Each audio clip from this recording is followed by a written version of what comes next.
감사합니다. 고맙습니다. 자, 우리 형충회합반 오늘 25강 진행할 차례입니다. 지난 시간에 이어서 우리 형에 대해서 배워보고 있어요. 보통은 이제 뭐 형살 이렇게 표현을 하는데 전에도 말씀드렸지만 뒤에 살을 붙이면 나쁜 놈이다 라고 이렇게 지정을 해버리는 거잖아요. 근데 형이라는 게 나쁘기만 한 게 아니라 좋기도 한 겁니다.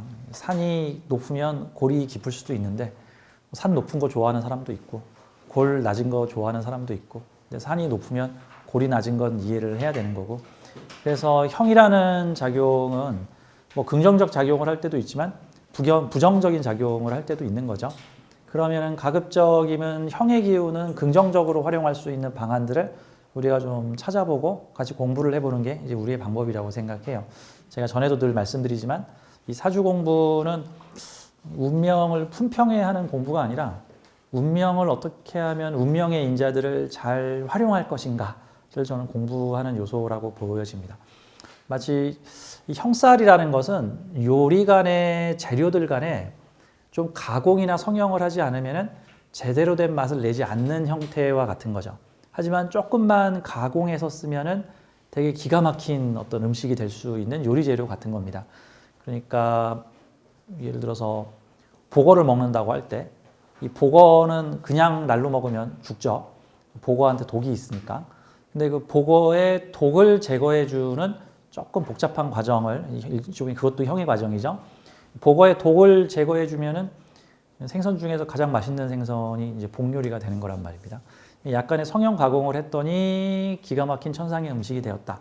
성형 가공을 안 하고 그냥 먹으면 죽을 수도 있다. 뭐 유황오리도 그런 거잖아요. 유황이라는 게 몸에 건강에 되게 좋은 식재료기는 한데 그냥 직접 섭취를 하려는 이 독소가 강해서 사람이 죽을 수도 있으니까 일단 그거를 한번 오리한테 먹여가지고 오리가 소화시킨 유황을 오리고기를 먹음으로써 우리가 간접 흡수를 했더니 유황의 좋은 성분들을 흡수할 수 있더라. 뭐 이런 형태들 같은 거죠. 자, 그래서 형이라는 어떤 요리 재료 방식에 대해서 보도록 할게요. 자, 오늘 25강은 주로 이 형의 직업성, 그 다음에 형을 어떻게 활용할 것인가 이런 거에 대한 얘기를 할 거예요. 우리 지난 시간에는 형에는 세 가지 종류가 있는데 이런 형, 이런 형, 이런 형이 있다. 형은 대략 이런 것이다. 이런 거에 대해서 지난 시간에 배정을 했고 오늘 두 번째 강의에서는 형의 직업성에 대해서 같이 공부를 할 거고요. 다음에 이제 형이라는 작용이 왜 일어나는지에 대한 이론적인 설명도 좀 할 겁니다. 근데 이제 실무적인 측면에서 사주를 볼 때 이론적인 요소는 크게 중요하지는 않을 거예요. 그래도 원리를 알고 보는 게 원리를 모르고 배우는 것보다는 훨씬 나니까 원리 설명을 좀 해드릴 거고요. 다음에 이제 사주들을 보면서 형을 가진 사주들은 어떻게 해석을 하고 어떻게 활용을 해야 되고 어떻게 풀어야 하는지에 대해서 집중적으로 다양한 사례들을 제가 보여드리면서 시간 되는 대로 다양한 사례들을 좀 보여드리면서 형살 가진 사주 나쁜 것이 아니라 활용하기 나름이다 라는 측면으로 보도록 할게요. 활용만 잘하면 기가 막힌 사주가 형살입니다. 저는 우선 형의 직업성에 대해서 좀 설명을 드려볼게요. 지구가 평화로우면 쉽게 말해서 그 종교 세계에서 말하는 극락세계 지상낙원이 오는 것이 과연 좋은 일일까요?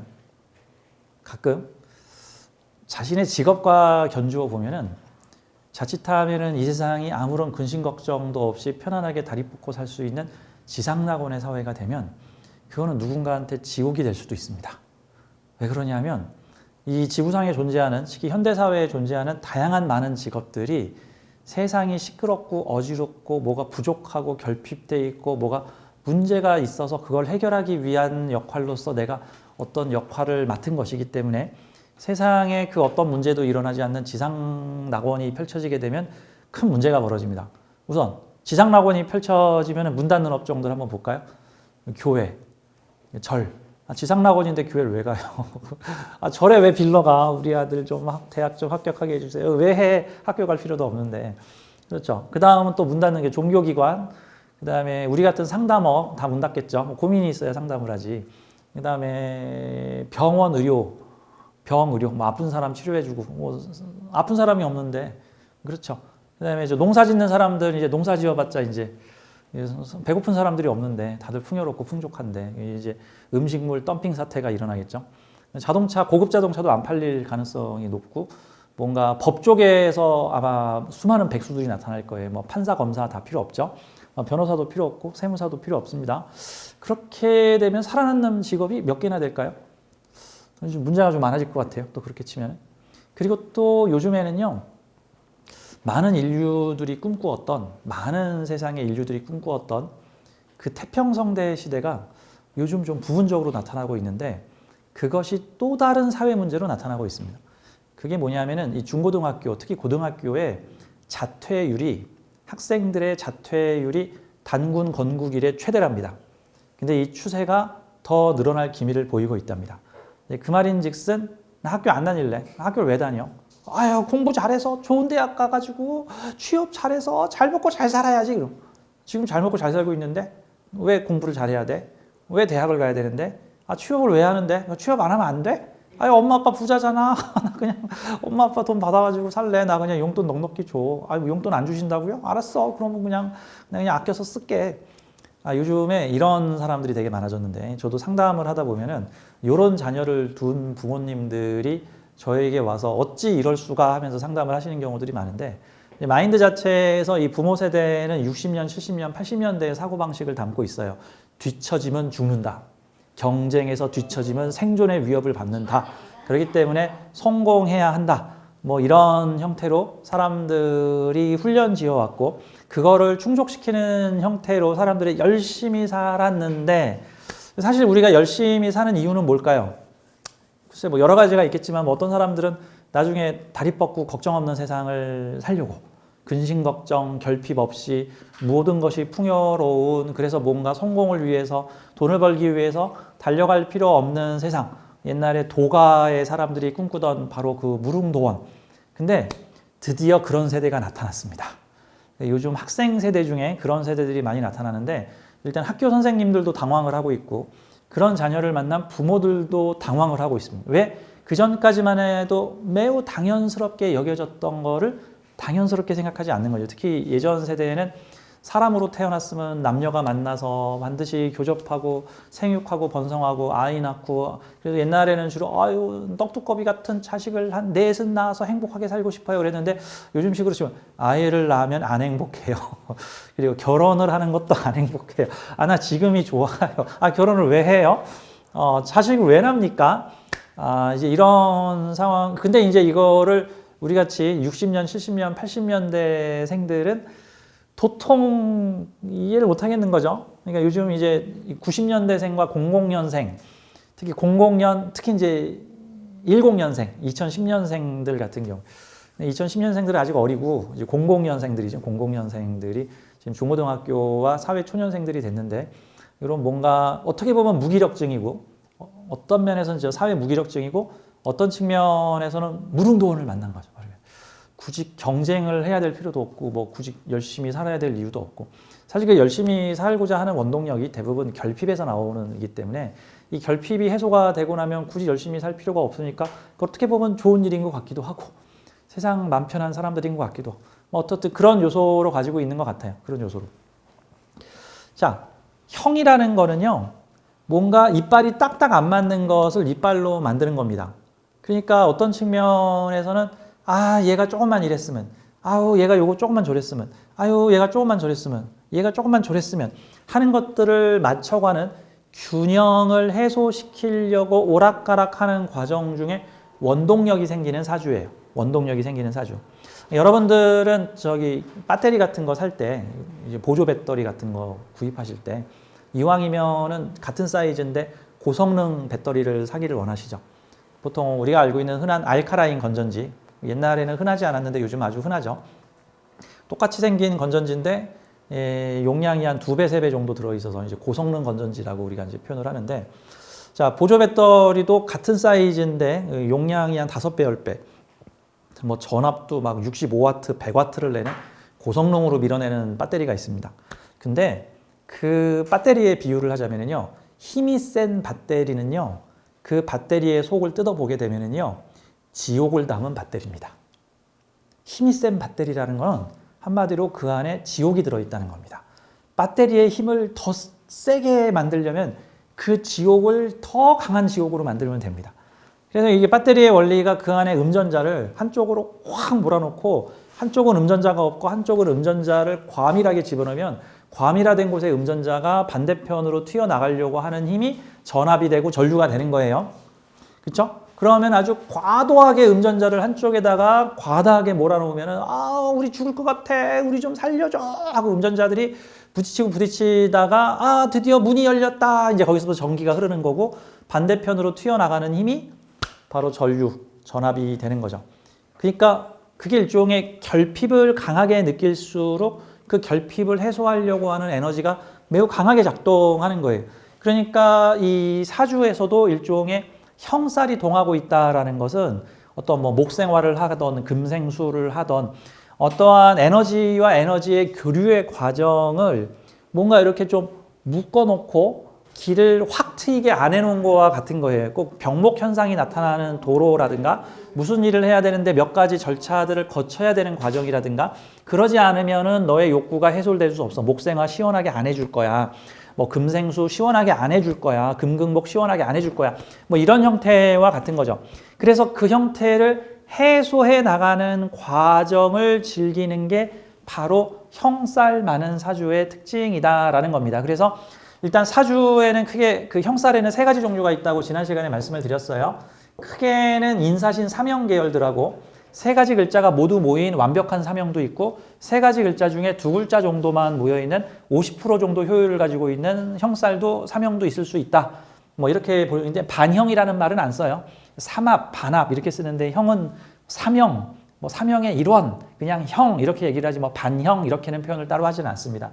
인사신 삼형 계열하고 축술미 삼형 계열이 보통은 되게 좀 강한 에너지를 가지고 있는 삼형 계열이고 그 외에 기타 형으로 분류는 하지만 그다지 형의 기운이 강하지는 않은 것들이 자묘형이라든가 진진자형, 오오자형, 유유자형, 해해자형 같은 자형 계열, 상형, 자형 얘네들은 약간 B급 형이겠구나 정도로 보면 되는 거예요. 뭐 물론 그것도 뭐 활용하기 나름이다. 제 느낌은 뭐 B급 형이라기보다는 약간 뭐 유사형 뭐 약간 그런 느낌이 듭니다. 이제 100% 오렌지 주스가 아니라 뭐 오렌지 향 주스, 뭐 오란씨 같은 약간 그런 느낌으로 좀 들어요. 그래서 제가 이 자형이 형이면 파리도 세다 이런 식으로 얘기를 하잖아요. 이제 그런 얘기 가끔 하는 이유가 사주에 이렇게 같은 글자 두 개씩 들어있는 분들이 어디서 사주를 봤는데 겁을 잔뜩 듣는 소리를 듣고 와서 너는 해해자형이 있다. 유유자형이 있어서 손가락이 잘릴 것이다. 오오자형이 있어서 불에 타 죽을 것이다. 전기를 조심해라. 진진자형이 있어서 지진 나면 죽는다. 뭐 이런 식의 무시무시한 소리를 듣고 와서 저한테 제 사주가 큰일 날 사주인가요? 아니 진진자형이 형이면 파리도 세다. 제가 걱정하지 마라. 그런 삶은 우리 일상에서 흔하게 일어나는 일들이다. 이 정도로 저는 얘기를 합니다. 자, 이 세 가지 부류의 인사신 축술미, 그 다음에 상형, 자형 이런 계열들이 사주에 뭐 100% 있든 한 50% 정도 작용을 하고 있든 내 사주에는 조절하고 협의하고 깎고 조이고 공장에 보면 표 있죠. 깎고 조이고 기름치자. 내 사주에 형이 들어있으면 깎고 조이고 기름쳐야겠구나. 어떤 일이 시원하게 한 번에 풀릴 것을 기대하지 말고 그 일을 치밀하게 계획하여 협의하여 플랜 A, B, C들을 세워놓고 요런 상황, 저런 상황, 요런 상황을 다양하게 대비를 해야 되겠구나. 자, 그러면 이제 어떤 상황이 나타나냐면 이렇게 보자고요. 저는 제 어릴 때 했던 그 미드 중에서 그 맥가이버라고 하는 그 드라마를 되게 좋아했는데 그 맥가이버는 요즘식의 명의학 용어로 맥가이버는 어떤 성분을 사주적으로 가지고 있을까요? 그러면 아마도 편인재화, 그 다음에 축술미나 인사신 삼형 이런 거를 가지고 있을 것이다. 편인재화는 무에서 유를 만들어내는 그 못 쓰는 물건을 쓰는 물건으로 만들어주는 가치 없는 것을 가치 있게 만들어주는 뭔가 재활용하는 그러한 성분이 편인재화가 되는 거고요. 그래서 뭐 사회복지사업, 뭐 도시재개발사업, 중고품 재생사업, 뭐 리퍼비시 그 다음에 무능한 사람 잘 가르쳐가지고 유능한 사람으로 만들기, 경매해가지고 가치 떨어진 문서를 가치 높게 팔기.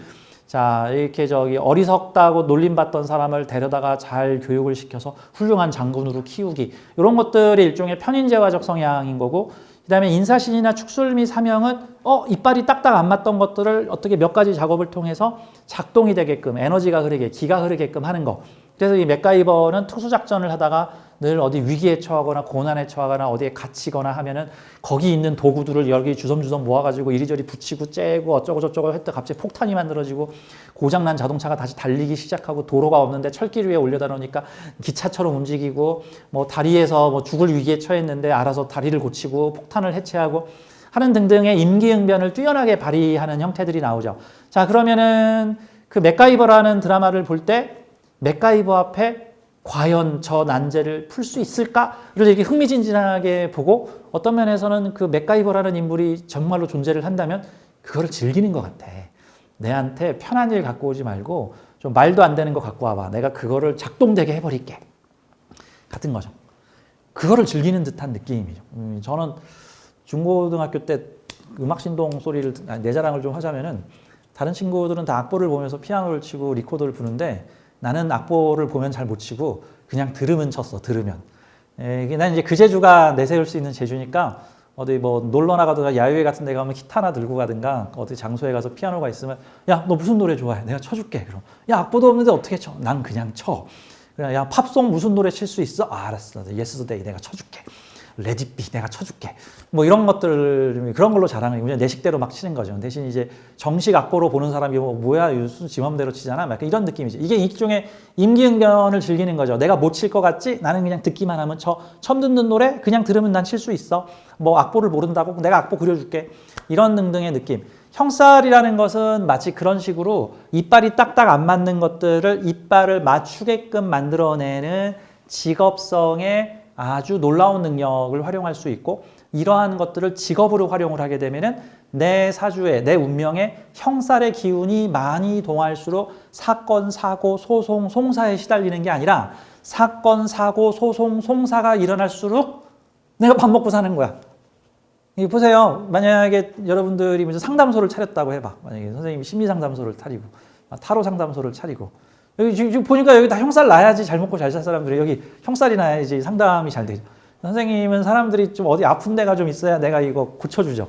그쵸? 고쳐주고 돈을 벌죠. 그러니까 사실 저도 그렇잖아. 저도 좀 세상이 좀 시끄럽고 어지럽고 좀 그래야 이제 어떻게 보면 이걸 어떻게 해결하면 좋습니까? 사람이 오는 거죠. 그러니까 이런 것들을 해결하고 해소하는 능력인데 사주 원국에 형살이 많은 사람들은 보통 그런 일들을 다른 사람들에 비해서 비교적 어릴 때부터 좀 더 많은 빈도수로 이빨이 딱딱 안 맞는 것들을 즉 맥가이버가 만나게 되는 그런 상황들을 자주 만나게 될 수 있다는 말이죠. 엄마하고는 얘기가 됐는데 아버지가 막 반대를 한다든가 무슨 하숙집을 얻어서 자취를 했는데 거기 바퀴벌레가 나온다든가 바퀴벌레를 잡고 살든가 아니면은 그 돈을 환불을 받아가지고 딴 데 이사를 가든가 이런 일들을 수시로 겪게 룸메이트하고 소소한 다툼이 생기는데 이게 조정이 잘 안 된다든가 이런 일들을 일찍부터 경험을 하게 되면은 이제 살기 위해서 생존하기 위해서 그거를 싫든 좋든 해결해 나가는 일들을 경험을 하게 되는 거고 그렇게 되면은 해결을 남보다 더 많이 하겠죠. 그러면 나중에 큰 사건들을 만났을 때 다른 사람들은 나 이거 도저히 해결 못해요 하지만 나는 이미 이런 일들을 전에 여러 번 겪어서 이거 이런 식으로 뚝딱뚝딱 하면 처리가 돼. 그런 형태이기 때문에 형살에 익숙해진 사람들은 형살을 활용하여 이거를 직업물상으로 사용하면 훨씬 더 유리하다. 그런데 만약에 형살을 많이 가지고 있는 사람이 저는요 골치 아프고 복잡하고 이빨 안 맞는 거 조종하는 거 싫고요. 아유 그냥 좀 세상 일이 그냥 만사가 척척 알아서 그냥 척척척척 이루어졌으면 좋겠어요. 왜 이렇게 자꾸 뭘 해오라 뭐가 하나가 똑바로 되는 게 없죠? 이러면 이제 평생 괴로운 거예요. 그래서 형살을 많이 가진 사주는 형살 조종하는 훈련을 일찍부터 하고 아예 직업물상 자체도 형살 조종하는 일을 하라. 같은 형태가 되는 거죠. 그러면 형살 조종하는 일은 무엇일까? 라고 물어본다면 이제 여기서 형살의 직업성을 좀 보도록 하겠습니다. 제가 이걸 지금 한 페이지로 정리를 했는데 물론 이거 말고도 수많은 직업들이 있을 거예요. 제가 알기로 한 5, 6년 전에 직업 관련 서적에서 그 내용이 나오더라고. 현재 그게 한 7, 8년 전 통계일 텐데 이런 거죠. 공식적인 현재 현대사회의 공식적인 직업이 한 5만 개 정도 되고요. 비공식적인 직업이 한 2, 3만 개 정도가 된답니다. 이걸 직업이라고 봐야 되나 안 봐야 되나 이런 것들이. 그렇게 치면 거의 한 7, 8만 개의 직업이 있다. 그러면 그로부터 지금 한 거의 10년이 지났으니까 지금 거의 한 10만 개 정도의 직업이 있을 거예요. 그렇게 치면 하루에도 수천 개의 직업이 새로 생기고 있고 수천 개의 직업이 사라지고 있고 또 직업이 변화되고 있고 변용되고 있고 계속 새로운 직업들이 합쳐지거나 이합집산하거나 변화되고 있는 형태인 거죠. 그러니까 어떤 측면에서는 요즘 시대의 사주명리를 보고 직업을 정한다는 것은 정말 어려운 난이도를 가지고 있다라고 봐야 되는 거죠. 옛날 조선시대, 고려시대에는 직업이라고 할 게 몇 개 있었을까? 내가 보기에는 직업 맞추기 대회 하면은 아마 100개가 안 넘을 것 같은데, 뭐 사농공상 해가지고 직업이 되게 단순했죠. 뭐 일자리가 뭐가 있어? 뭐 몇 개 없잖아. 그러니까 뭐 기술자를 해봐야 뭐 갑바치, 뭐 소 잡는 사람, 뭐 고기 다루는 사람, 뭐 물고기 잡는 사람. 대부분 산업이 1차 산업이나 2차 산업 정도에 머물고 있었고, 특히 우리나라는 농경사회고 공업이나 상업을 발전시키지 않다 보니까 더더욱 산업 구조가 되게 단순했단 말이죠. 직업이라고 할 게 없어. 사실 사주 안 봐도 돼. 그 사람 차리고 있는 행색이나 쓴 모자만 보면은 저 뭔지 다 알잖아요. 전 세계에서 모자 문화가 가장 발달한 나라가 대한민국이라고 합니다. 그래서 사극이 요즘 해외에 많이 나가고 있는데 외국 사람들이 한국의 사극을 보면은 야, 저기는 모자 안 쓴 사람이 없어. 전원 모자를 쓰고 있어. 그러다 보니까 모자가 아주 다양하게 발달하고 있는데 그 모자가 딱 뭐냐면 그 사람 출신 성분과 직업을 나타내고 있죠. 근데 왜 우리나라의 모자 문화가 발달했을까를 생각해 보면은 약간 코를 막아야 되는 상황이 벌어지죠. 왜? 머리를 안 깎았으니까. 그렇다고 머리를 잘 감았을까? 머리를 잘 못 감죠. 그러니까 주로 하는 일이 이렇게 가끔 며칠에 한 번씩 이렇게 이잡죠. 이렇게 빗으로. 그러니까 이 안에 얼마나 찌든, 여러분들 그 샤워를 2, 3일에 한 번만 해도 찝찝한데 요즘에는 뭐 하루에 한 번씩들 하실 텐데 머리 기신 분들은 적어도 이틀에 한 번씩은 감으셔야 될 거 아니에요? 근데 옛날에는 이틀에 한 번 안 감았죠. 물도 귀했으니까. 뭐 이거 몇 달에 한 번 감았겠지. 좀 부지런하면 1, 2주에 한 번 감았을 거고. 이거 냄새 나잖아. 냄새 나면 어떻게 해야 돼? 모자를 눌렀어야지. 툭 감아가지고 비녀로 탁 쪼면 남자들은 전부 다 모자를 썼죠. 내가 보기엔 냄새 가리기 용도인 것 같은데. 아무튼 옛날 시대에는 모자만 보면 사주 안 봐도 그 사람 직업을 딱 알 수 있었고 앞으로 어떻게 될 건지도 뻔했어. 거의 변하지가 않았으니까. 근데 요즘 시대에는 직업이 10만 개가 되기 때문에 사주로 직업 알기가 매우 어려워요. 어쨌든 그래도 대충 어떤 방향성으로 가야 된다라는 거는 우리 사주로 볼 수가 있죠. 자, 형사를 많이 가진 사주들은 이런 직업을 활용하는 것이 유리하다라는 것들을 한 페이지에 만들었습니다. 자, 보도록 하죠. 자, 형의 직업성. 뭐 크게 분류를 이렇게 해보죠. 법조 금융계의 형, 제조 생산계의 형, 서비스계의 형, 공공 의료 보건 할인 계통의 형, 기타 등등의 형, 이런 형태 등으로 볼 수가 있을 거예요. 그러니까 같은 형사의 직업이라 그래도 이게 어떻게 보면은 세속적 관점으로 보자면 이렇게 수준이 좀 나눠져 있다라는 거죠. 물론 그 직업에 귀천이 있습니까? 라고 물어보면 또 제가 할 말은 없는데, 근데 직업이 귀천이 좀 있긴 있는 것 같아요. 일반적 관념으로 봤을 때 그냥 이렇게 보자고 한다면은 같은 형이라 그래도 세탁기 고치는 형이 있고 저 법정에서 자격을 따가지고 변호사를 하는 형도 있을 거고, 아니면은 어떤 과학계나 공학계의 어떤 난제를 풀면서 뭐 탱크 엔진을 국산화해야 돼요. 로켓 엔진을 한국이 자체 개발을 해야 돼. 인공위성을 우리가 자체적으로 만들 건데 무슨 문제가 있어요. 화학적으로 이거를 새로운 신소재를 만들어야 되는데 지금 300번째 실패하고 있어요. 이런 것들을 형 하는 것들 어떤 면에서 그럼 좀 고퀄리티의 형도 있고 좀 저퀄리티의 형도 있을 수 있겠죠. 뭐 크게 노력하지 않아도 내가 그냥 신체만 건강하면 할 수 있는 형의 작업이 있고, 그 다음에 신체만 건강해서 되는 게 아니라 한 10년, 20년간의 노하우를 쌓아야 이룰 수 있는 어떤 형적인 직업들도 있을 겁니다. 자, 다양한 형들이 있는데 보통 사람들이 좋아하는 형은 좀 이게 남들이 우와 대단하다 뭐 이런 형들을 좀 좋아하잖아요. 보통 그런 형들이 법조 금융계의 형입니다. 법조 금융계. 이 사주에는 그 업상대체라는 게 있는데, 업상대체는 어떤 뜻이냐면은 피해자, 가해자, 중재자 중에 하나 고르시오 같은 거예요. 그래서 그 교도소에 갇힌 사람과 교도관은 사주가 같다. 범죄자를 잡는 사람과 범죄자는 사주가 같다. 정신병자와 정신과 의사는 사주가 같다. 법적으로 고통받는 사람과 법을 다루는 사람은 사주가 같다예요. 그렇게 치면 내 사주에 정신병의 인자가 있으면 뭘 하면 제일 좋을까? 정신과 의사. 네, 그렇죠. 내 주변이 계속 끼우고 맞추고 조종해야 될 일이 많이 생긴다. 그러면 피해자가 될 것인가 가해자가 될 것인가 조정이나 중재자가 될 것인가 라고 본다면 이 세 번째를 내가 의도적으로 선택해서 가는 게 이게 일종의 직업대체, 업상대체라고 볼 수가 있고 이 사주를 잘 활용하는 방법이라고 볼 수가 있겠죠. 사주에 형살이 많으면 보통은 예를 들어서 일반적인 명리책이나 시중에 나와 있는 형에 대한 어떤 사주책을 보게 되면은 뭐 소송, 송사, 뭐 몸에 병이 생기고 뭐 60대 축술미가 오면 암에 걸리고 뭐 인사신 사명이 걸리면 교통사고가 나고 뭐 객사를 하고 뭐 이런 얘기들이 나오는데 그러면 교통사고의 물상대체는 뭐죠? 뭐 교통경찰이거나 뭐 레카차 기사거나 뭐 카센터를 하거나 뭐 아니면은 고장난 거 고쳐주는 일을 한다던가 또는 안전방지 대책 제품을 만든다던가 뭐 이런 거죠. 나의 사회, 내가 살아가는 사주를 딱 봤더니 내가 살아가는 사주에 도둑놈이 많아. 그리고 그 도둑놈이 뭔가 눈을 가지고 도둑놈을 지켜보고 있거나 또는 도둑놈이 우리를 지켜보고 있어. 그럼 요즘 시대의 IT 계통에서 무슨 분야로 가지면 좋을까? 보안, 그 다음에 뭐 CCTV, 뭐 해킹을 대비한 뭐 역해킹 시스템, 뭐 이런 것들로 가주면 되겠죠. 그러니까 그러죠. 해커와 해커 잡는 사람이 사주가 같아요. 내가 해커가 될 것인가, 해커 잡는 사람이 될 것인가는 이제 본인이 선택하기 나름입니다. 자, 그러니까 형살이 많은 사주가 난 그냥 어버버버버 하고 그냥 인생 편하게 살래. 그러면 형살의 피해자가 될 가능성이 높은 거고요.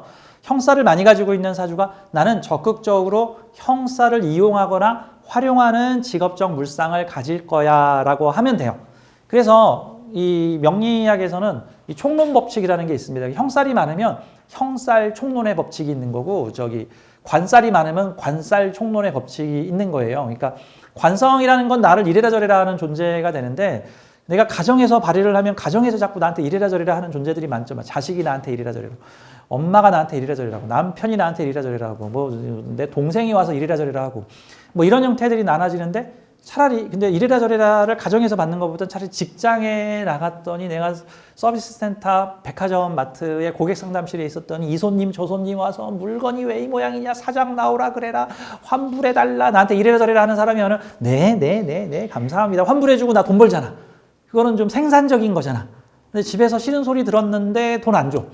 뭐 이거보다 낫잖아. 그러니까 내가 쓰여지는 환경 내에서 작동을 하는 겁니다. 내가 쓰여지는 환경 내에서. 자, 법조 금융계의 형살, 내 사주에 인사신 이런 거 많다. 그래서 실제 인사신 사주 가시신 분들 중에 검경 계통에서 도둑 잡거나 범죄자 잡는 형태로 일하시는 분들도 많아요. 다만 인사신 사명이든 축술미 사명이든 월지의 주성분이 뭔가를 봐야 돼. 그게 중심 테마가 되는 거예요.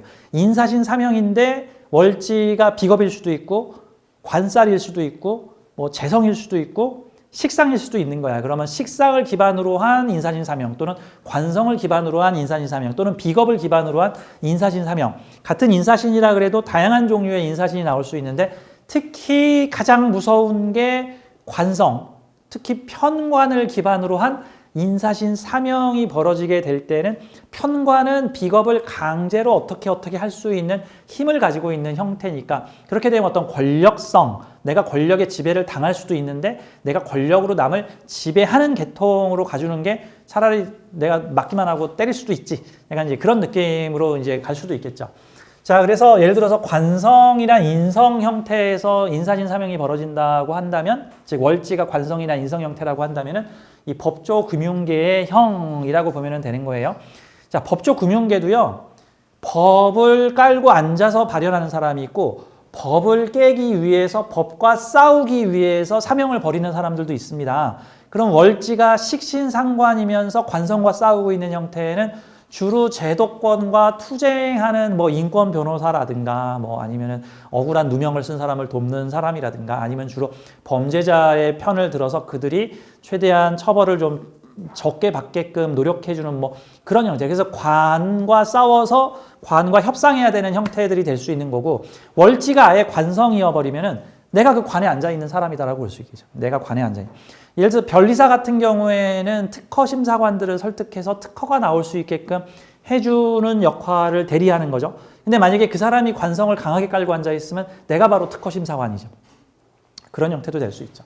자, 법조 금융계의 형 뭐 많이 있죠. 어떤 종류들이 있을까? 뭐 법무, 뭐 변호사, 검, 경, 뭐 판검사, 뭐 노무사, 변리사, 뭐 심사 등 형벌을 내리거나 심판, 중재, 분쟁 조절자의 역할, 이것도 이제 레벨이 있죠. 어떤 자격을 땄느냐에 따라서 뭐 판검사가 될 수도 있고 변호사가 될 수도 있고 노무사가 될 수도 있고 뭐 회계사가 될 수도 있고 관세사가 될 수도 있고 뭐 다양한 분야들이 있을 수가 있겠죠. 또는 뭐 그쪽 레벨까지 아니면 뭐 중간 정도 레벨에 간다 그러면은 보험사에서 근무하시는 것도 일종의 이런 분쟁 조정의 형에 해당이 되죠. 근데 보험사는 꼭 사법고시 안 붙어도 내가 저기 그 보험사에 들어갈 수 있잖아. 거기 가서 민간 자격증 몇 개 따고 그러면 거기서도 레벨들을 올릴 수가 있죠.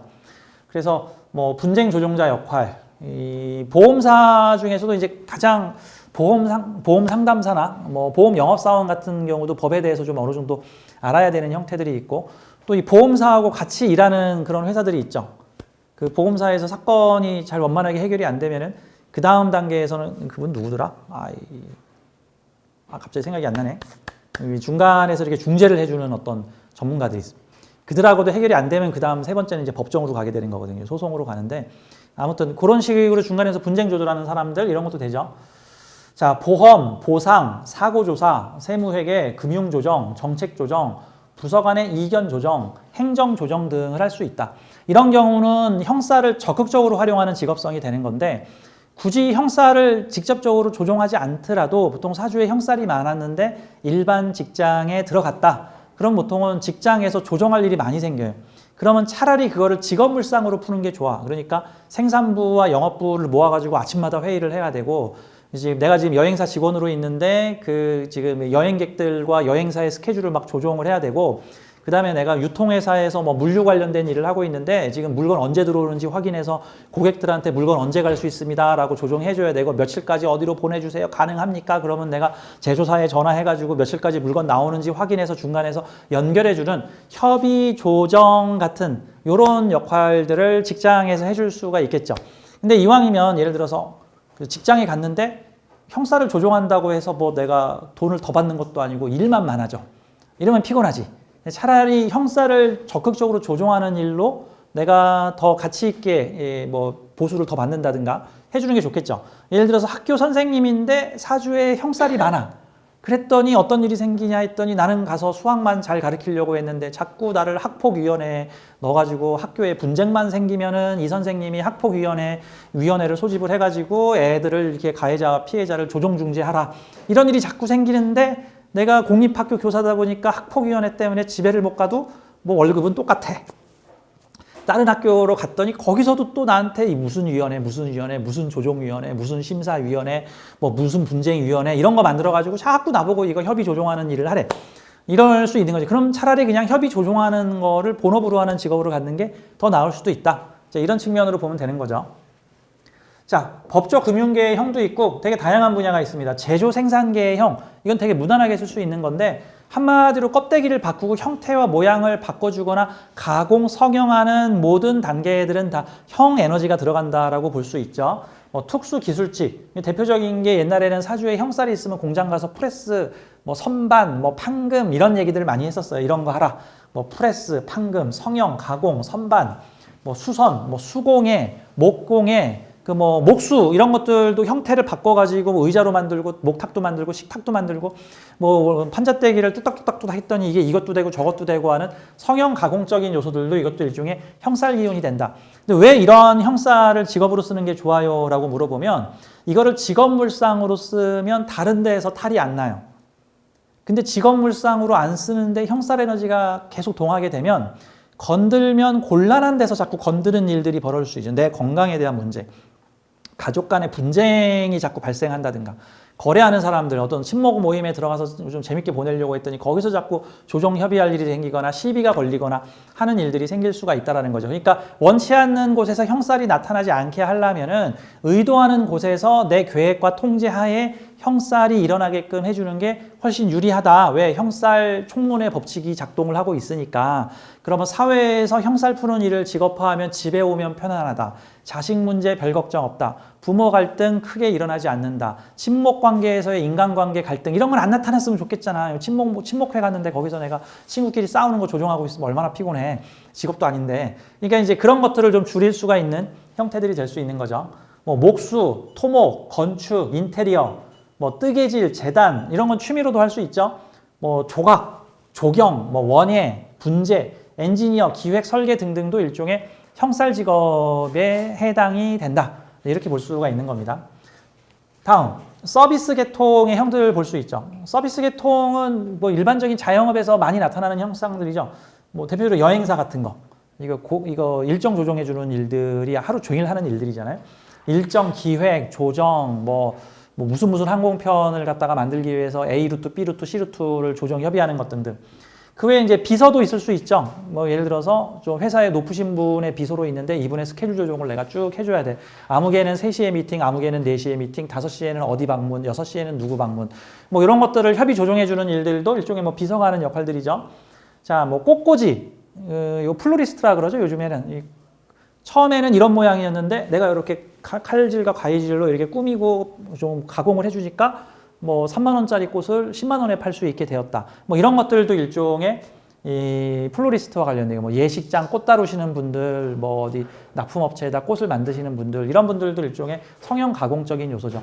뭐 꽃만 그렇지 않죠. 머리도 가공을 하죠. 뭐 미용, 그다음에 뭐 뷰티와 관련돼서 뭐 이렇게 화장을 해주시는 분들, 원래 이렇게 생긴 분을 이렇게 생긴 분으로 이렇게 막 변화시켜 주는 것도 그것도 일종의 형의 과정을 이용하시는 거다라고 볼 수 있죠. 그러니까 뭐 요리사, 이것도 형이에요. 요리사 뭐 그냥 생식으로 먹는 거 아니고 이리저리 가공하고 지지고 볶고 했더니 아주 멋진 이런 음식들이 나오더라. 이런 요리사도 일종의 형의 직업이라고 볼 수 있죠. 뭐 부동산 중개 이런 것들도 다양하죠. 뭐 부동산 중개, 인력 소개, 뭐 헤드헌터, 뭐 다양한 분야의 뭐 투자 연결, 뭐 이런 것들도 일종의 각종 뭐 상담, 연결, 중개 이런 것도 일종의 형의 직업 물상이라고 볼 수 있죠. 뭐 관제사, 이거 뭐 이해하기 쉬우라고. 이게 비행기 항공 관제하시는 분들, 작년 12월엔가 우리나라에 되게 대형 항공기 사고가 났는데 지금 결정적인 뭐 여러 가지 지금 실수들이 있다라고 지금 표현을 하죠. 우리나라는 새 때문에 비행기가 사고가 난 건데 미국에서는 관제사 실수로 그 공군 헬리콥터하고 미국의 그 여객기가 충돌을 해서 작년 12월인가 올해 1월에도 미국에서는 관제사 실수로 대형 사고가 난 뭐 그런 케이스도 있죠. 이거 조정 협의해 주는 것들이라 볼 수 있죠. 각종 상담사 이런 형태들도 일종의 조정 협의를 해주는 그 서비스적 직업이다. 이렇게 보면 되겠습니다. 뭐 그 외에 공공의료 보건 할인 계통의 형. 옛날에는 직업이 많지 않다 보니까 이런 서비스 계통의 형들이 별로 없었어요. 그러니까 사주에 형살이 많고 인사신 사명 같은 거 가지고 있으면은 그 뭐 포졸이 관아에 가서 일을 하든지 아니면 사람을 이렇게 막 뭐 뼈를 막 맞춰준다거나 막 침을 놓는다던가 이리저리 조절 협의해가지고 사람을 고쳐주는 의료보건 할인 계통에서 일을 해라라는 얘기들을 많이 했었습니다. 의료계, 의사, 간호사, 뭐 접골, 각종 치료사, 각종 의료 계통의 상담사 이런 분들도 일종의 형살 직업이라고 볼 수 있습니다. 자, 기타 등등의 직업들도 있을 수 있겠죠. 뭐 출판, 편집, 뭐 조각, 무언가를 변형시켜 새로운 것으로 재창조하는 모든 분야의 일들. 그게 뭐 정말로 뭐 이제 교도소 같은 데서 뭐 형을 집행하시는 분, 뭐 세무서 같은 데서 세금 추징하시는 분들, 뭐 강제 집행하시는 분들, 이런 분들도 일종의 형을 집행하거나 관리하는 형태, 이런 것도 일종의 형살 직업이라고 볼 수 있습니다. 이렇게 치면은 우리 주변에 있는 직업들 중에 한 5개 중에 1개 정도는 다 형살 들어가 있는 직업이라고 볼 수 있죠. 뭐 수리해주는 일, 뭐 서비스 센터, 뭐 카센터, 뭐 이것저것 뭐 색 조합해, 페인트 업계에서도 보면은 그 사진 한 장 보여주고 이 색깔 맞춰주세요. 그러면 거기서 컴퓨터 조색기로 아니면 재래식의 방법으로 막 색깔을 기가 막히게 맞춰주는 장인 같은 분들, 이런 것들 다 이거와 이거를 조합해서 새로운 무언가를 만드는 것, 이런 것들도 다 형살 직업이라고 볼 수가 있겠습니다. 자, 우리 주변에 5개 중에 1개는 형살이다. 사주에 형살이 적든 많든 동하고 있다고 한다면 형살 직업을 가져주는 게 유리하다. 근데 만약에 내가 지금 내 사주에는 형살이 없거나 강하지가 않은데, 그리고 내 직업도 형살이 그닥 필요하지 않는 직업인데 내가 40대나 50대의 대운에서 강한 형살 대운을 만났다. 내 사주를 막 이리 뒤집어 엎는 형살, 내가 인목을 가지고 있는데 사대운을 만났다. 인신충을 가지고 있는데 사가 들어오게 되었다. 인사형을 가지고 있었는데 신금까지 들어와서 3형으로 크게 발전했다. 이런 경우에는 직업 물상으로 충분히 풀기 어렵다라고 한다면은 그럴 때는 취미 물상으로 좀 풀어야겠죠. 뭐 레저, 뭐 스포츠, 이런 분야에서 뭐 맞추고 꿰고 뭐 조립하고 그러면 그럴 때에 뭐 동네 뭐 공예를 배워가지고 뭐 목공을 한다든가 아니면 뭐 또 통나무 짓기 자연학교 같은 데 들어가가지고 거기서 뭐 통나무를 쪼개고 나눠가지고 직접 통나무 짓는 일을 해본다든가 무슨 뭐 자동차 DIY 같은 거를 배워가지고 내가 직접 내 차를 튜닝하다든가 뭐 라디오를 조립을 해본다든가 우리 집을 내가 한번 직접 고쳐보는 일을 해본다든가 이런 등등의 다양한 형살적 취미 레저 같은 일을 해주면 이것도 충분히 개운될 수 있는 그런 일이다라고 볼 수가 있겠습니다. 자, 다음 개운 포인트. 지난 시간에 잠깐 얘기를 했던 것 같은데 다만 형살이 직업물상으로 충분히 풀리지 않거나 아니면은 내가 원치 않는 분야에서 자꾸 친구들이나 아는 사람들과의 소송, 분쟁, 시비, 싸움, 다툼 이런 형태들이 나타날 수 있죠. 예를 들어서 내가 전업주부고 직업활동도 하고 있지 않고 나는 좀 세상이 편안했으면 좋겠고 좀 이빨이 딱딱 맞았으면 좋겠고 내 주변 사람들한테 한마디만 하면 그냥 알아서 자동으로 척척척척척 해줬으면 좋겠는데 내 말을 좀 제대로 듣는 사람이 하나도 없고 그러다가 이제 아이가 중고생이 됐는데 이 여성이 사주가 형살이 강해. 그러면 이제 이 자녀와의 문제에서 형살이 동할 수도 있잖아요. 아, 그러면 얘가 좀 일 좀 했으면 좋겠는데 안 해요. 얘가 머리는 똑똑한데 공부를 안 해요. 이거 좀 하고 오라 그러는데도 죽어도 안 해요. 요것 좀 했으면 좋겠는데 안 해요 하고 보통은 상대가 내 뜻대로 움직이지 않는다 하여 이 마음 고통을 되게 심하게 겪는 이 형태들이 나타날 수도 있어요. 본인만 힘들겠어? 그 집 아이들도 힘들겠죠. 아, 우리 엄마는 맨날. 보통 이 형살의 특징이 재밌는 게 이게 꼭 어떤 마음이냐면 그 남자들 어릴 때 그 멀쩡한 라디오 분해해가지고 그 다시 재조립하다가 그 재조립 안 돼가지고 물건 부수는 일들이 많거든요. 우리 때는 그게 신기해가지고 이렇게 막 라디오를 부시고 저도 그랬어요. 저도 과학에 호기심이 많아가지고 집에 있는 라디오 막 부셨는데 다시 재조립이 안 돼가지고 부모님한테 혼나고 이게 형살이 약간 그런 감이 있어. 그러니까 잘 되던 거를 또 재분해해가지고 다시 새롭게 재편집하려고 했는데 그게 오히려 안 될 수도 있고 이게 무슨 뜻이냐면 지금 이 정도면 아들이 잘 하고 있거나 딸이 잘 가고 있는데 굳이 그걸 본인이 개입해서 내가 하라는 대로 해야 돼라고 했는데 오히려 일이 꼬여버리는 일들도 많이 생길 수가 있죠. 아무튼 이게 인간관계에서 형살이 튀게 되면은 뭐 좋아하는 사람이나 사랑하는 사람과 심리적 갈등, 다툼, 직장에 가서 내가 지금 부장을 맡았는데 팀원들과 함께 이렇게 가자라고 했는데 꼭 내 부하 직원들이나 이웃 직원들 중에는 싫다, 일로 가자. 야, 우리 이번 야유회는 바다로 가자. 안 돼, 산으로 가야 된다. 안 된다, 이래야 된다. 자꾸 그런 사람들이 많어. 기본적으로 형살 자체는 그들과 충분히 협의하고 토론하고 조종하여 그래, 이번에는 너의 말을 들어줄 테니 다음에는 내가 산으로 가자고 할 때 산으로 가자. 뭐 이런 것들을 미리 훈련을 하여 어느 정도 계획을 잡아요. 2달 전부터 계획을 세워서 그때 갑자기 집에 무슨 일이 생겼어요 라는 말 안 나오게끔 미리미리 2달 전에 여름 휴가 계획 세워놔라. 뭐 이런 거를 해놔야 되는 건데 이제 그런 것들이 익숙하지 않을 때 이제 사람들끼리 갈등 분쟁이 수시로 발생을 한다. 그러면 어떻게 해야 되느냐? 마음 그릇이 넓어야 돼. 그래서 가끔 저는 사주에 형살이 많은데 어떻게 하면 좋을까요? 그러면 마음 그릇이 넓으면 아무 일도 일어나지 않습니다. 사실 그 마음 그릇이 넓다는 건 아무 일도 일어나는 게 아니라 아무 일도 일어났는데 그냥 그러려니 뭐 그럴 수도 있지. 약간 그런 형태인 거죠. 제가 요즘에 카메라 삼각대를 사가지고 요즘 집에서 갖고 놀고 있는데 이 카메라 삼각대를 내가 테무에서 한 2가지를 샀는데 맨날 이게 막 이게 테무에서 샀더니 막 이게 흔들려. 제 돈 주고 사면 한 5, 6만 원 줘야 되는데 이걸 한 15,000원에 샀더니 이게 막 흔들해서 아 이게 흔들리면 어떡해. 아 이거 카메라 올려놓으면 우당탕 떨어지잖아. 그래서 맨날 이리 조이고 저리 조이고 이리 조이고 안 되겠다. 하나 더 사자. 또 15,000원짜리 샀어. 또 이번엔 이게 흔들려. 야 이러다가 결국 제값 주는 것보다 돈이 더 들겠다. 가끔 이런 생각이 들어요. 아무튼 그러면은 안 괴로우려면 어떻게 해야 돼? 뭐 흔들릴 수도 있지. 아니면 쓰러지지만 않으면 돼. 아니 고무줄로 묶어주지 뭐 그냥 내가 밴드로 묶어줄게.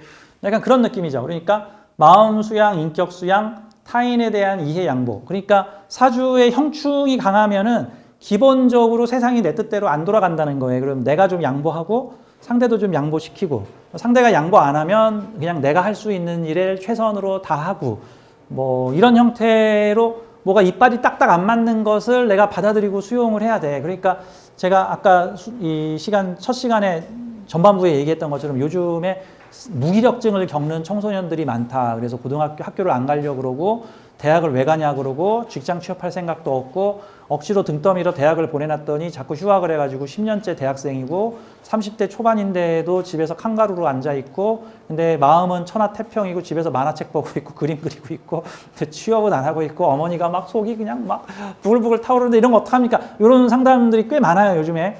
아니, 그러면 우리 아이가 득도하였습니다. 어머니께서 넓은 마음으로 아이고 우리 아이가 행복하구나. 그게 배터리 방전된 현상이거든요. 배터리가 방전되면 걸어도 배터리가 안 움직이잖아. 근데 배터리가 힘이 센 건 그 배터리 안에 지옥이 펼쳐진 거고 제가 말씀드렸죠. 배터리를 지옥으로 만들면 얘가 고성능 배터리가 되고 배터리를 평화롭게 만들면 얘가 방전된 거야. 그러면 걸어도 작동을 안 해.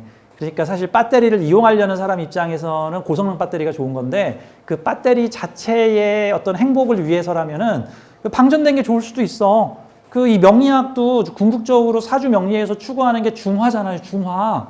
근데 어이없는 게 중화를 이루잖아요. 그럼 아무것도 안 하려고 그래. 욕심도 안 나. 세상이 평화로운 거야. 중화를 이뤄버리게 되면. 열심히 안 살아, 그럼. 사실 요즘 열심히 안 사는 친구들이 열심히 안 살아도 되기 때문에 열심히 안 사는 거야. 물론 아닌 사람도 일부 있겠지만 옛날에는 열심히 안 살면 죽었어. 생존의 문제였다고. 옛날에 열심히 안 살면 죽었어요. 경쟁에서 도태되면 일단 식량은 부족한데 사람은 많고 하니까 옛날에는 진짜 비참하게 살아야 돼.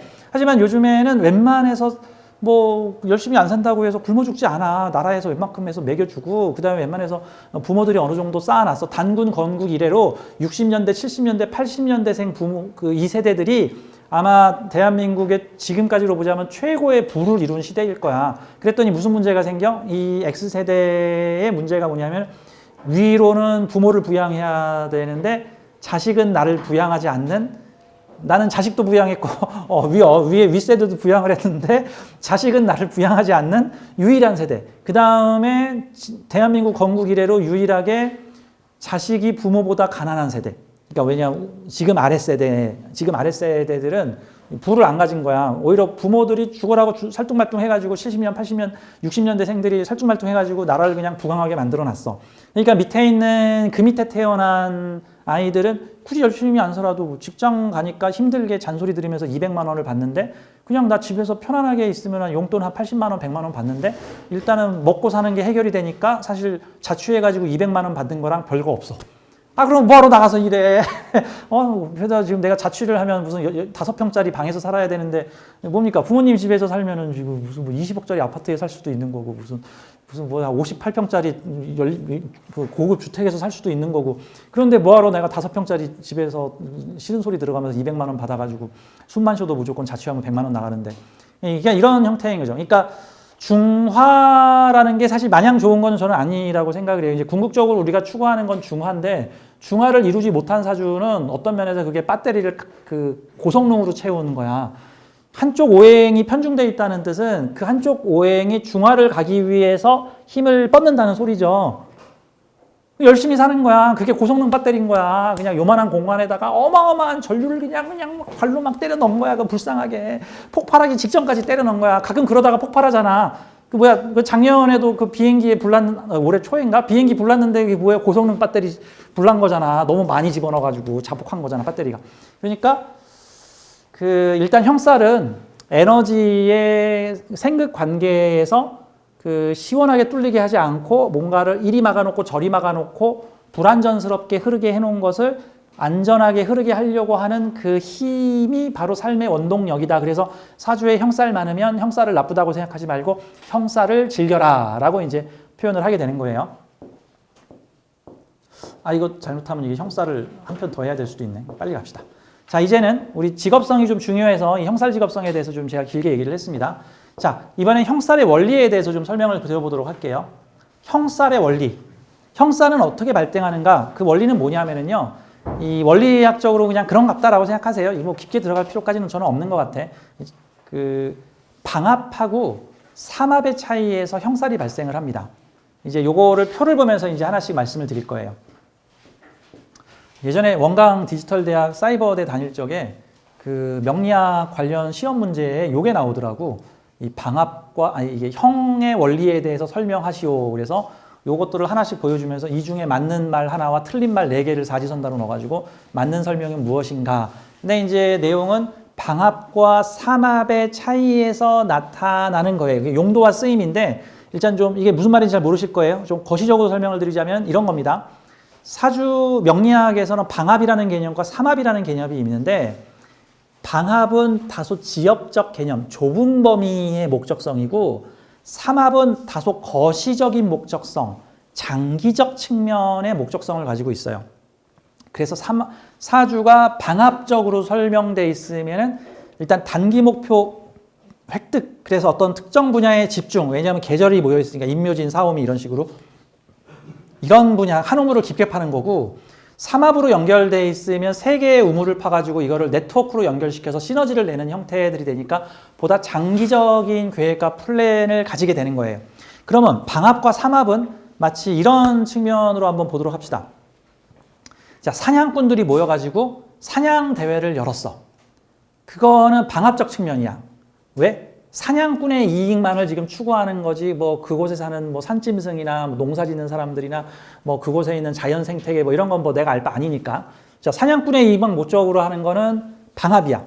근데 삼합이라는 것은 예를 들어서 사냥꾼과 그 지역 관광개발공사와 그 지역 호텔 숙박업소들이 세 군데가 연대를 해가지고 호텔 숙박업소와 지자체가 손잡고 지역을 사냥보호구역으로 만들어서 지속적으로 그곳에 동식물들이 자랄 수 있게끔 해서 1년에 2달이나 3달 정도는 그곳에서 마음껏 사냥을 펼칠 수 있도록 하여 지속성을 갖게 만든다. 그래서 계속 순환을 하게 되죠. 1년에 딱 2달만 사냥을 허용하기 때문에 사냥 때 동물들이 많이 죽어도 다시 또 동물들이 1년이면 채워지고 또 사냥을 하고 또 1년 채워지고, 이게 마치 저기 그 어로 보호구역이라고 해가지고 뭐 금어기에는 물고기를 잡지 마시고 몇 월과 몇 월에만 물고기를 잡을 수 있다. 이런 식으로 해야 이제 어족 자원이 계속 지속 유지되는 거와 같은 거죠. 자, 삼합은 이런 그 여러 개의 인자들이 균형을 잡아서 장기 플랜으로 지속 유지성을 갖게 하는 거고, 방합은 난 그런 거 모르겠고 난 아이돈 노고 나는 그냥 그곳에서 사냥꾼들 다 모아가지고 사냥대회 열 거야. 그 다음에 지속성은 난 잘 모르겠어. 약간 그런 측면이죠. 그러니까 사주에 방합을 가지고 있다면 여러 개의 에너지의 협력적 관계를, 그 다음에 삼합을 가지고 있다면, 그 다음 방합만 가지고 있다면은 어떤 내가 집중하는 부분에서의 어떤 이익 실현을, 뭐 삼합적인 건 남이 하겠지. 그건 내가 신경 쓸 바가 아닌 거야. 이런 측면이. 근데 사주에 형살이 들어있으면 삼합적 목적과 방합적 목적에서 충돌하는 형태가 벌어질 수 있어요. 자, 그러면 이 원리를 좀 보도록 하죠. 자, 이 표를 보면은 예를 들어서 신자진과 인묘진이라고 하는 삼합과 방합에서 각종 형살이 나타나게 됩니다. 자, 신자진은 수의 기운을 중심으로 한 삼합 세력이고, 인묘진은 목끼리 모아놓은 방합 세력인데, 그러면은 이 인묘진은 이 신자진이라는 범위 안에서 어디에 들어가냐면은 요 진의 영역에 들어가요. 인묘진. 요 영역에 들어간다고. 그러니까 신자진은 거시적으로 신금, 자수, 진토를 모두 활용하겠다는 거고, 그러면 가을, 겨울, 봄의 기운이 함께 연대한다는 건데, 방합은 나 그런 거 모르겠고 나는 그냥 봄의 기운이 최고야. 나는 그냥 봄의 기운으로 움직일 거야. 그러면은 신자진 안에 인묘진도 들어갈 수 있는 거예요. 근데 인묘진은 어디에 들어가냐면은 신자진의 후반부 작업에 들어가겠죠. 신자진의 프로젝트의 후반부가 인묘진이 되는 건데, 자, 근데 여기에 있는 각각의 기운이 인신충, 자묘형, 진진자형 해가지고 나타나는 형태입니다. 어떻게? 자, 거시적 측면에서 신금은 자, 신자진으로 가자라고 하고 있는데, 인묘진은 왜 금부터 시작해? 목부터 시작해야지. 나는 신자진 못 기다려. 난 바로 목부터 시작할 거야. 라고 하는 인신충. 얘는 인목으로 가겠다. 얘는 어차피 나중에 인묘진 갈 건데 일단 우선은 신금부터 시작을 해야 돼. 라고 하는 과정에서의 삼합과 방합의 갈등이 벌어지는 겁니다. 다음 두 번째. 각각의 왕지에서 자묘형이 벌어져요. 자묘형이라는 거는 신자지의 중심을 자수로 잡아야 된다는 건데, 묘목은 중심을 묘목으로 잡아야겠다는 거야. 나중에 진토에서는 서로 만나요. 그래서 삼합과 방합이 최종적으로 진토에서 공통적으로 만나게 되는데, 다만 그 만나는 목적성에서 진토는 나는 신자진을 관리하기 위한 진토인데, 여기 있는 진토는 아 무슨 신자진이야. 난 임묘진만 관리할 거야. 임묘진만 관리하세요. 라고 하는 방합적 목적 이 충돌을 가지고 있었지. 같은 진진자형인데 같은 진인데 얘는 삼합하겠다는 삼합을 조절하겠다는 애고 얘는 방합을 조절하겠다는 진진자형이 나타나고 있다. 같은 마을 족장인데 이 두 족장이 같은 계급이고 같은 레벨의 마을 부족장 둘이 모였는데 이 그중에 한 명은 아 그냥 우리 부족만 잘 되면 되지 왜 저길 가서 그래 그랬더니 안 돼. 그랬더니 한 족장은 아니야 우리 족장 연합회에 가가지고 거기서 우리들 참여를 어떤 일에 참여를 해야 돼. 아니야 무슨 족장 연합회야 그냥 우리 마을만 잘 살면 되지. 같은 족장인데 서로 방향성이 조금 차이가 난다. 그래서 같은 진토인데 다른 말을 하고 있다. 이런 느낌 같은 겁니다. 이런 형태는 그 뭐 영화라든가 우리가 알고 있는 드라마 소설 우리의 인생에서 자주 나타나는 현상들이에요. 전쟁 영화에 비유하자면 마치 이런 거죠. 그 전쟁 영화에서 보면은 이런 게 있어. 미군들이 아프가니스탄에 진주를 했어. 아프가니스탄에 탈레반을 몰아내고 이제 아프가니스탄을 점령을 했는데 문제는 미군의 병력 가지고는 그 넓은 아프가니스탄을 전체를 점령을 할 수가 없어. 그러니까 이제 미군이 각 지역의 군벌들과 손을 잡고 그 지역 군벌들, 군사 조직이죠. 그 지역의 토착 군사 조직들이죠. 걔네들과 이렇게 손을 잡고 무기를 대주거나 돈을 대주면서 우리 미군을 위해서 일을 해달라. 그런 거야. 자, 미군이 하고 있는 일은 그 아프가니스탄을 뭐 민주화시키거나 아니면 서방화시키겠다라는 큰 계획을 가지고 이제 테러 국가가 아닌 우리의 친구 나라로 만들겠다, 우리의 우방국을 만들겠다라는 계획을 가지고 여러 정치 종교 단체, 지역 민벌, 군벌들, 뭐 경제 뭐 이런 사람들과 여러 조직들과 연대해서 큰 연대를 만들고 있는데 지역 군벌은 다른 건 모르겠고. 그냥 우리 이 지역 지배하고 다스리고 점령할 수 있는 통치권과 우리 먹고 살 수 있는 통치 자금과 우리 무기만 달라는 거야. 나는 무슨 아프가니스탄 전체가 무슨 뭐 민주화되고 개방화되고 서방화되는 우린 관련 없어. 그냥 난 내 땅, 이 경기도만한 내 땅을 우리가 통치할 수 있게끔만 미국이 인정해주면 돼. 보통 그런 형태들이죠. 그래서 같이 연대를 했는데 그 가끔 미군이 일단 우리가 이런 식으로 작전을 펼칠 테니 너희가 양보를 해라 그랬더니 안 된다. 우리한테 먼저 돈을 내고 와서 해라. 우리한테 지원을 먼저 해준다고 하지 않았느냐. 우리는 우리 마을을 위해 움직일 뿐이지 너희들이 하는 다른 작전에는 참여하고 싶지 않다. 안 된다. 일단 군사들을 좀 빌려달라. 그래서 우리가 다른 지역 점령하면 내가 너네 마을 도와줄게. 이러면서 싸우는 형태들이 요게 방합적 사고와 삼합적 사고가 충돌할 때 형살이 발생할 수 있다 같은 거예요. 이거는 이제 사실 좀 참고하실 사항인데 사실 이거 몰라도 그냥 사주 푸는 데는 큰 지장은 없다. 하지만 이 형살의 발생 원리가 방합적 에너지 흐름과 삼합적 에너지 흐름의 차이에서 나오는 일이구나 라는 형태로 보면 돼요. 특히 이런 진술충미 같은 경우는 진술충미는 이런 개념으로 봐야 돼. 우리 아버지가 예를 들어서 우리 아버지가 지금 시골 마을의 이장님이셔. 시골 마을 이장님. 근데 이런 경우죠. 시골 마을 이장님이면 우리 마을을 위해서 열심히 일을 하시는 이장님이신데 우리 아버지가 우리 마을을 위해서 일하지는 않고 전국 이장회의에 가셔가지고 그곳에서 무슨 사무총장 같은 거 맡아가지고 모든 그 지역의 시골 농촌의 발전 부흥을 위해 일하시고 계시는데 그러다 보니까 우리 마을은 맨날 뒷전이야. 나라에서 한정된 예산이 나오는데 이걸 우리 마을에 쓰지 않고 일단 자기가 그 사무총장 오래 유지를 해야 되니까 다른 마을에다가 막 퍼주고 있으니까 오히려 자기 지역 마을 아니 당신은 우리 마을 이장이요? 저 옆마을 이장이요? 뭐 이런 느낌 같은 경우죠. 그 사람은 두 가지 직책이 있는 거야. 내 마을에서는 방합, 즉 방합적 개념에서는 마을 이장인데 삼합적 계열에서는 전국 지자체 협의회장 무슨 사무총장 뭐 이런 걸 맡고 있는 거야. 이거는 삼합적 연대를 가지고 있는 거죠.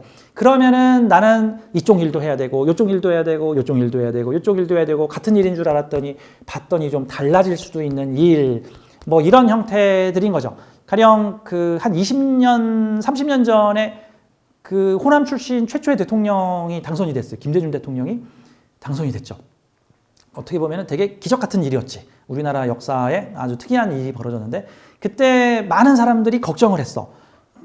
저 전라도가 한이 많아가지고 저기서 대통령이 나오면 분명 저 복수를 할지도 몰라. 그리고 지금 전라도가 많이 낙후돼 있는데 나라의 돈을 싹 다 쓸어다가 저 전라도만 돈을 예산을 주고 다른 나라에는 예산 안 주는 거 아니야? 이런 걸 사람들이 많이 걱정을 했어. 그리고 실제 그거를 조장하는 일부 뉴스 같은 것도 꽤 나오기도 했어. 그래서 뭐 저 일요일 아침에 부산에 있는 그 백화점 사진을 찍고 저 토요일 오후에 저 광주에 있는 백화점 사진을 찍어가지고 광주의 백화점은 장사가 이렇게 잘 되는데 부산의 백화점은 장사가 안 되네 이런 식으로 약간 선동 조정하는 그런 뉴스도 약간 있단 말이죠. 근데 이제 오히려 나중에 그 대통령의 치세가 끝나고 나서 이제 한 10년쯤 지나고 나서 나중에 업적을 보니까 전라도에 예산한 게 없다는 거야. 별로. 그러니까 오히려 눈치가 보여가지고 오히려 전라도에 예산을 못 썼다는 거야. 그나마 예산을 좀 쓴 게 전라도 무안 지역에 다리를 몇 개 지어줬어. 거기 섬마을이 많으니까. 그 섬 지역에 다리를 몇 개 지었는데 이게 이제 예산을 전라도에만 쏟아넣느냐 해가지고 비난을 많이 받았는데 다른 데 예산 쓴 거에 비하면 조족지열이다. 마치 이런 느낌 같은 거죠. 그러니까 그럼 김대중 대통령은 전라도의 대통령인가? 이거는 방합인 거고 대한민국의 대통령인가? 이거는 삼합인 거죠. 그러면은 내는 전라도의 대통령, 전라도가 적극 밀어줘서 전라도가 내 고향이고 전라도 사람들의 어떤 면에서는 희생 덕분에 내가 대통령이 된 것이기도 하죠. 나는 전라도의 대통령인가? 대한민국의 대통령인가? 그러면 이제 그 두 가지를 조절해야 되는 어떤 고민이 생기는 거죠. 그러면 대한민국의 대통령을 하려면 전라도에 예산 주는 거에 대해서는 더 신중을 해야 되는 그런 상황이 벌어질 수 있는 거죠. 그게 일종의 방합적 정치를 할 것인가 삼합적 정치를 할 것인가 뭐 저는 그런 측면이 좀 있다라고 저는 생각을 해요. 그래서 어쨌든 이 형살이라는 것은 그런 어떤 거시적 측면의 운동성인가 아니면 미시적 측면의 운동성이 부딪혀서 나타나는 현상이다. 자, 샘플 하나만 더 들어볼게요. 여기 인호술하고 사오미가 있어요. 인호술도 화운동이고 사오미도 화운동인데 인호술은 거시적인 화운동이고 사오미는 미시적인 사운동이에요. 미시적인 화운동. 그 보면은 그 요즘에 시골 지방 도시들이 이 예산이라든가 여러 가지 지역 개발을 위해서 그 예를 들어서 이런 거죠. 옛날에는 충주시 하면은 충주시가 요만했어. 충주시가. 그리고 그 주변을 아주 광대한 면에 무슨 무슨 면 이런 것들로 이렇게 둘러싸고 있었는데 요즘엔 이거를 그냥 다 충주시로 통합을 해버립니다. 그래서 충주시가 요만했던 충주시가 그 부피가 이만해졌어. 근데 실제 충주시라고 해서 가보면 시골이야. 그 충주시의 중심으로 가야지 빌딩이 있고 도시가 나온단 말이죠. 이게 일종의 거시적 충주시냐 미시적 충주시냐 같은 거예요. 미시적 충주시는 옛날 그 충주시를 말하는 거고 거시적 충주시는 주변하고 이렇게 합병을 해가지고 그 시골까지 그냥 다 포함시킨 시가 거시적 충주시가 된다. 이런 관점으로 봐야 되는 거야. 이 사주에서 인호술은 사실 인호술 중에서 정말 화는 예고 얘는 화하고 연대나 동조를 하고 있을 뿐이지 얘는 화가 아니야. 얘는 목이고 얘는 금이라고 금과 토가 섞여 있는 거라고. 근데 얘는 진성화죠. 사오미는 다 화잖아. 그러면 얘네들이 형살을 만들 수 인사형, 오자형, 술미형 해가지고 얘네들도 지금 형을 만들어내고 있죠. 인사형은 화의 길을 가기 위해서 인목부터 시작해야 된다는 거고 사화는 뭔 소리냐. 화의 길을 시작하려면 그냥 화부터 시작하면 되지. 뭐 이런 거죠. 나라가 발전하려면 일단은 못 사는 사람들을 교육을 시켜서 못 사는 동네를 개발시켜야 된다라는 게 요 인목의 논리라고 본다면 뭔 소리냐. 나라가 잘 되려면 일단 잘 사는 사람들 더 잘 살게 해서서 대기업에다가 힘 좀 밀어주고 수출 잘 되게끔 어차피 돈도 요만큼밖에 없는데 이걸 어떻게 전 국민한테 다 뿌리냐. 그냥 필요한 사람들한테 줘라. 저 가난한 애들 줘봤자 저희들 다 어디서 엉뚱한 데 써버린다. 이런 것들이 이 사오미의 논리겠죠. 이게 이제 어느 게 좋으냐 어느 게 나쁘냐 하는 거는 차후의 문제. 내가 생각할 바가 아니야 그거는. 그러니까 인호술의 운동과 사오미의 운동성도 역시나 그 미시적 운동성과 거시적 운동성의 차이다라는 측면으로 볼 수 있는 거죠. 여기 같은 오가 있는데 하나는 거시적으로 움직이려는 오하고 하나는 미시적으로 그냥 오화의 이익을 위해서 이 오화는 인목과 술토를 모두 참여시킨 거시적인 에너지의 연대를 위해서 만들어진 오화다. 이것도 오자형으로 이제 그렇게 보는 겁니다. 다음 시주의 술미형은 마무리를 어떻게 지을 것인가 하는 건데 요 미토는 어차피 화의 운동인데 그냥 미에서 끝내면 되지 왜 다른 데까지 화의 기운을 써? 그래서 안 된다. 화의 영역을 술토까지 확장해야 된다. 그러니까 인호술은 화의 운동을 거시적으로 넓힌 거고 사오미는 화의 운동을 미시적으로 좁힌 거다. 이 명리에서는 체용이라는 용어가 많이 나오는데 이게 되게 다양한 용도로 쓰여요. 근데 이제 이거를 그냥 쉽게 표현하자면 체는 실체를 말하는 거고 용은 광범위한 용도를 말하는 겁니다. 그러니까 이제 칼이라는 실체가 있는데 이 칼을 요리하는 용도로도 쓸 수 있지만 유사시에는 강도를 잡는 용도로도 쓸 수 있고 더 유사시에는 몸을 째가지고 총알을 빼내는 의료용 용도로도 쓸 수 있다. 그러니까 실체는 똑같은데 용도가 막 계속 변하는 거죠. 뭐 요리용, 뭐 살인용, 뭐 수술용 뭐 이런 식으로. 자, 그래서 보통은 실체, 체는 이렇게 직접적인 에너지를 말하는 거예요. 사오미는 그냥 화의 체고 이 노술은 전체적으로 봤을 때 화의 용으로 보는 거죠. 자, 인목은 일단 실체는 목인데 용도는 화로 쓰이고 있는 형태인 거예요. 모양은 목인데 목으로 쓰여지고 있는 게 아니라 화를 위해서 쓰여지고 있는 용도. 그래서 인목의 체는 목이지만 용은 화다. 이제 이런 식으로 얘기하는 거고 사오미의 사는 그냥 체도 화고 용도 화다. 근데 이제 만약에 사화가 용도를 확장시키면 사유축이니까 체는 화지만 용은 금이다. 이제 이렇게 이제 표현을 해볼 수가 있는 거죠. 어떤 친구가 열심히 신문을 팔고 있는데 그 신문 파는 것이 실체라고 한다면은 나는 그냥 평생 신문을 팔아서 부자가 되고 싶어요. 나 신문 팔아서 큰 지국 뭐 영업소를 차릴 거예요. 이러면은 이게 체인 거고 어떤 친구가 이게 신문을 돌리고 있는데 자네는 왜 신문을 돌리나 그랬더니 신문을 돌려서 돈을 번 다음에 법대를 가가지고 저는 법관이 되고 싶습니다. 라고 한다면은 그 사람은 법관이 되기 위해서 신문을 돌리는 것이지 신문을 돌리고 싶어서 신문을 돌리는 게 아니다라는 거죠. 그러면 체는 신문 돌리는 일이지만 용은 법관의 길의 1단계다. 뭐 이제 이런 형태로 봐주면 되는 겁니다. 자, 아무튼 이런 형태로 설명을 할 수 있다. 뭐 사유축과 시주술, 그 다음에 해묘미와 해자축, 요거를 대비를 통해서 이게 형의 원리가 나올 수 있다. 근데 이제 뭐 나머지는 여기 있는 설명들을 보시면서 이런 용도로 원래 형의 이론이 만들어졌고 용도가 만들어졌구나. 요거는 이제 참고만 하세요. 자, 중요한 건 이제 실제 해석을 해보는 거죠. 해석을 좀 해볼게요. 자, 형살사주의 해석. 요거 근데 시간이 좀 걸릴 것 같으니까 제가 형에 대한 강의를 지금 이게 2번째 강의인데 다음 시간은 형에 대한 해석으로 1시간을 더 배정을 하도록 할게요. 제가 10분 쉬었다가 다음 강의 때 우리 형살사주들의 해석을 좀 보도록 하겠습니다. 10분 후에 뵙겠습니다. 감사합니다.